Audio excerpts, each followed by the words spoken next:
Previously in year 1. I was at university studying classical composition at music school. Oh god, this is an 8-minute piece. You're off and away! Everybody, stop.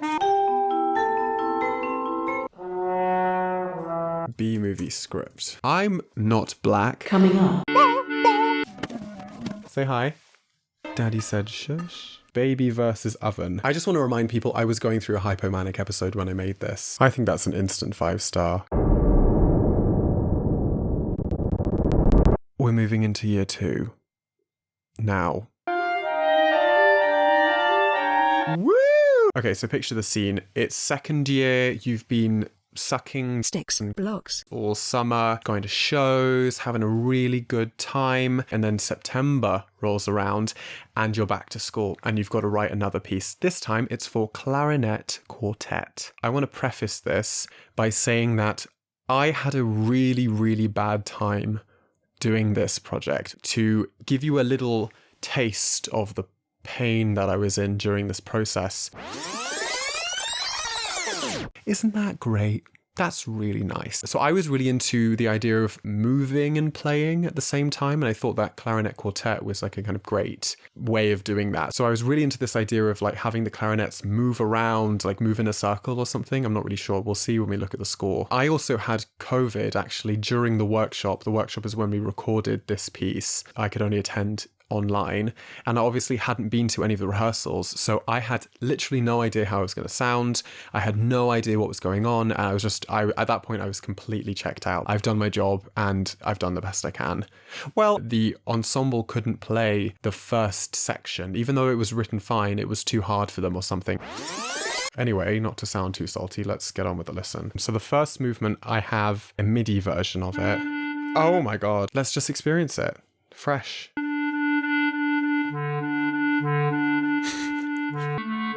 Okay, it's got kind of like a sea shanty energy to it. It was very piercing. Oh god. Oh, I don't like that. Oh, I can imagine how this would sound really good with like 4 clarinets. 4 real clarinets, not MIDI. Like with the reed sounds, like slapping and stuff. Could put some slap tongue in. Oh my god. French.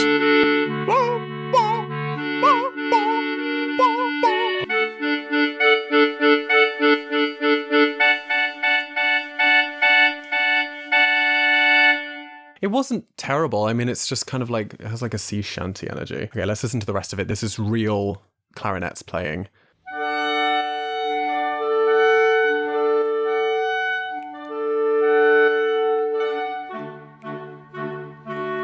It feels like I'm being edged, but not in a good way.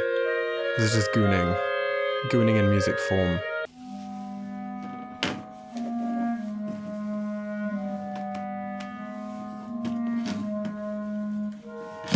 Out, Beatrice. Oh, Beatrice, caution, stupid. I don't like it. So that amounted to nothing. This is not good. It just sounds like clarinet practice. It doesn't sound like a real piece written to be performed. Now, yeah, let's look at the score. That's a great idea. The Last Judgement. This is a depiction of the devil in some triptych. The way this was designed, this piece, so you can play movements 1, 2, 3, 4, 5, or 5, 4, 3, 2, 1. You can do either. I guess that's kind of symbolically represented in this devil that's like eating someone and then I guess giving birth to it. I can't really tell. There were movement instructions in the score, and the audience is to sit in the center. Yes, of course.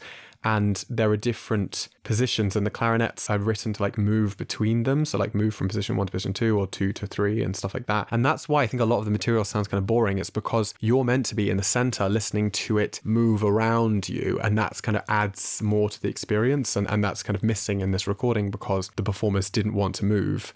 For some reason, I guess they just didn't want to do it. It's kind of a crab canon. Bach wrote a lot of these crab canons. This piece is not nearly as elegant as a crab canon, but you can play it back to front or front to back and it will still work as a fugue and it will still work musically within the rules of the Baroque era. Heaven's Harmony. This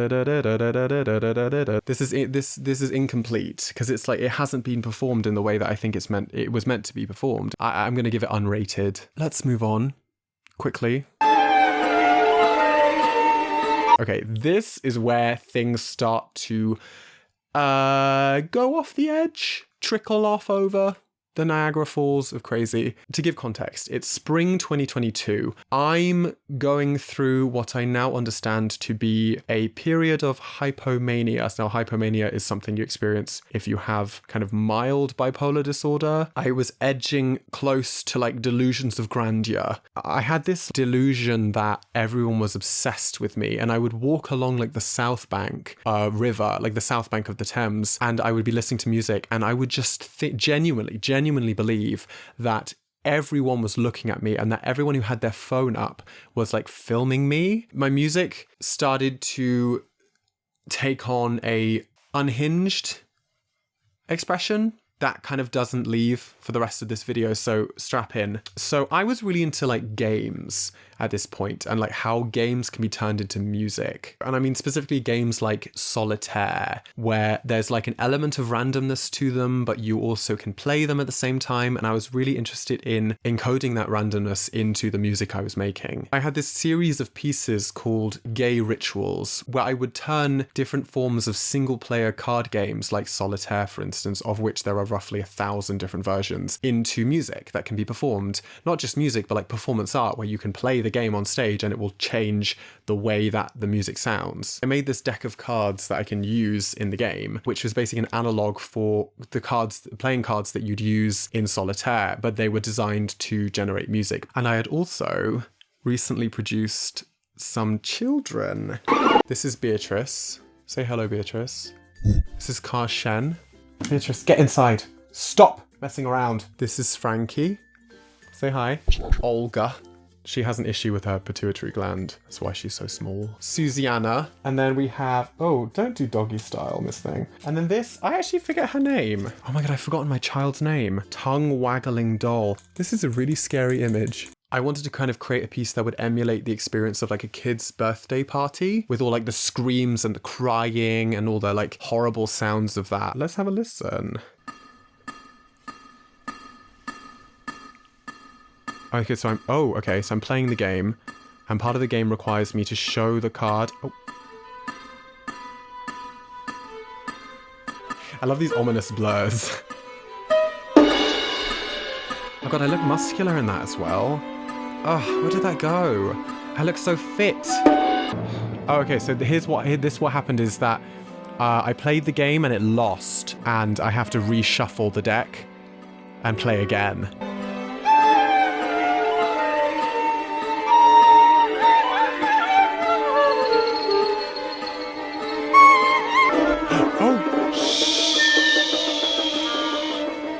Daddy said shush.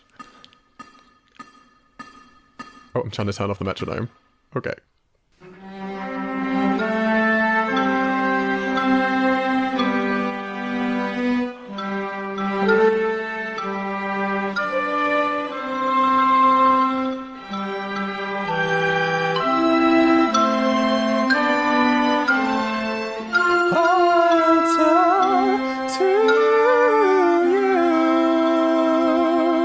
Happy birthday, Beatrice.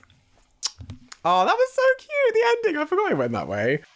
I love it. Yeah, I kind of am obsessed with this piece. I think it's really good. I don't think it's nice to listen to. I don't think that's the point of it, though, to be honest. I think this is the start of me moving towards an aesthetic that I'm actually into, which is unhinged, kind of weird, and kind of stupid. Gay Ritual 3, so it's for open score, basically, so anyone can play it. Oh, happy birthday, Beatrice. It is Beatrice's birthday today. Can you blow out all the candles? This is not a game, it is a ritual. I don't think I'm going to go through these instructions completely today because they require a lot of interpretation, but I'll attach them maybe in a Dropbox or something if you want to read it. It's basically just a game of solitaire, and you basically just play the card game, but the rules look slightly different, and you're just flipping up different cards and seeing if they match the same number on them. If they do match, then you throw it away, and there are only specific ways in which you can win the game. So the players are different instructions. So each card that I show them, they play that colour. Or weep into your instrument.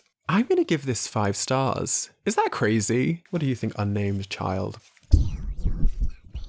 It's not nice, but I think in concert it'd be kind of fun to listen to. It's a fun thing to watch as well. There's a visual element. Good job, Hypermanic Joe. I'm back. My camera died. So my next and final piece of this year is called... Goodbye.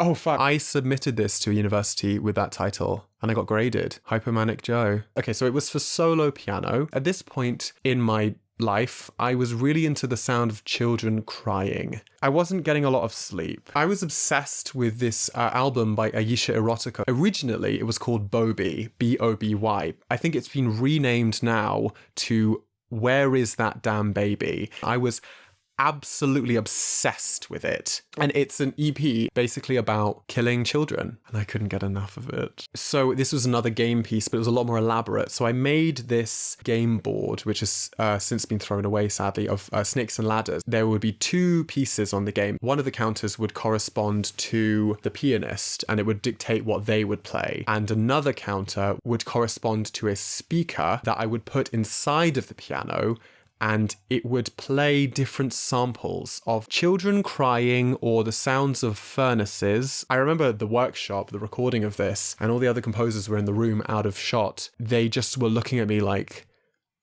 oh God, this bitch gone crazy. Mummy. Oh God.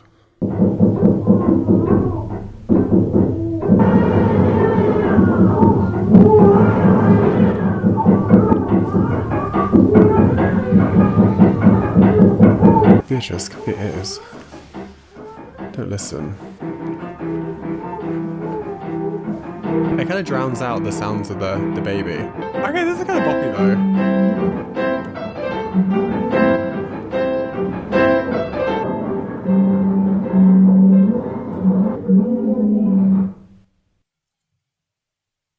I think that's an instant 5-star. I think this is a piece that can only really work in person. So those baby sounds are coming out of a speaker that is inside of the piano that's being played. And it was actually genuinely really scary in person to have the sound of knocking and babies and stuff coming out of this object. There's something in our like chimp brains that says, oh, that's a real thing that's happening right now. And you have to get that baby out of the piano or else that baby will die. Baby versus oven. Oh, that's cute.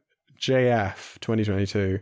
I didn't even want to say my full name. My principal study teacher gave me this dress and a bunch of other dresses actually to dress my babies in. If you're looking for an alternative Sunday roast, try this roast spiced baby served with your choice of vegetables. I just want to remind people I was going through a hypomanic episode when I made this. Oh, this is complex. Oh, this is the board. Okay, so this is the board I was playing off. You see it looks kind of like fire. And I would just kind of start on the bottom. And these are the counters. So that's the oven and that's the baby. And I would play both at the same time and they kind of follow each other up the board. Oh, terrible editing. That was a screenshot directly from MuseScore. MuseScore is a free note input software. It is notoriously renowned as being kind of boo-boo. That is also all my music. So I'm going to give this 3 stars. And you might think that's crazy, and that's okay. This feeling of like unhinged, kooky, dark energy, it's beginning to emerge, but it's not quite there yet. It's still in its 14-year-old, edgy 4chan phase. Yeah, it's cute for a taste, but not really for a swallow. And you know how much I love to swallow. I think, to be honest, it's probably an overcompensation for how boring first year's music was. The clarinet quartet, which was so negative, I think it inspired me to really just go completely out of left field and just go out of the stadium, across the fields and straight to Oz. I think the word that I would associate with second year is probably burgeoning. I don't really know what that means. Burgeoning. Buggering. That's the word for second year, buggering. Is that it? Oh my God, I'm done. Great.